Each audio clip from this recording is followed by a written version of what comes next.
बहुत पुरानी बात है। गौतम बुद्ध एक शहर में प्रवास कर रहे थे। उनके कुछ शिष्य भी उनके साथ थे। उनके शिष्य एक दिन शहर में घूमने निकले तो उस शहर के लोगों ने उन्हें बहुत बुरा भला कहा। शिष्यों को बहुत बुरा लगा और वे वापस लौट गए। गौतम बुद्ध ने जब देखा कि उनके सभी शिष्य बहुत क्रोध में दिख रहे हैं तो उन्होंने पूछा, क्या बात है, आप सभी इतने तनाव में क्यों दिख रहे हैं? तभी एक शिष्य क्रोध में बोला, हमें यहां से तुरंत प्रस्थान करना चाहिए। जब हम बाहर शहर में घूमने गए तो यहाँ के लोगों ने बिना वजह हमें बहुत बुरा भला कहा। जहां हमारा सम्मान न हो वहां हमें एक पल भी नहीं रहना चाहिए। यहाँ के लोग सिर्फ दुर्व्यवहार के सिवा कुछ जानते ही नहीं हैं।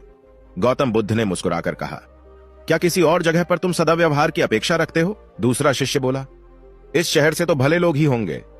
तब गौतम बुद्ध बोले, किसी जगह को सिर्फ इसलिए छोड़ देना गलत होगा कि वहां के लोग दुर्व्यवहार करते हैं। हम तो संत हैं, हमें तो कुछ ऐसा करना चाहिए कि जिस स्थान पर भी जाएं, उस स्थान को तब तक न छोड़े जब तक अपनी अच्छाइयों से वहां के लोगों को सुधार न दें। हम जिस भी स्थान पर जाएं, वहां के लोगों का कुछ न कुछ भला करके ही वापस लौटें। हमारे अच्छे व्यवहार के बाद वह कब तक बुरा व्यवहार करेंगे? आखिर में उन्हें सुधरना ही होगा। वास्तविकता में संतों का कार्य तो ऐसे लोगों को सुधारना ही होता है।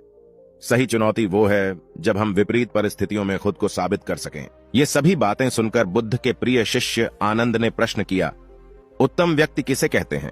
इस पर बुद्ध ने जवाब दिया, जिस प्रकार युद्ध में बढ़ता हुआ हाथी चारों तरफ के तीर सहते हुए भी आगे बढ़ता जाता है, ठीक उसी तरह उत्तम व्यक्ति भी दूसरों के अपशब्दों को सहते हुए अपना कार्य करता रहता है। खुद को वश में करने वाले प्राणी से उत्तम कोई और नहीं हो सकता।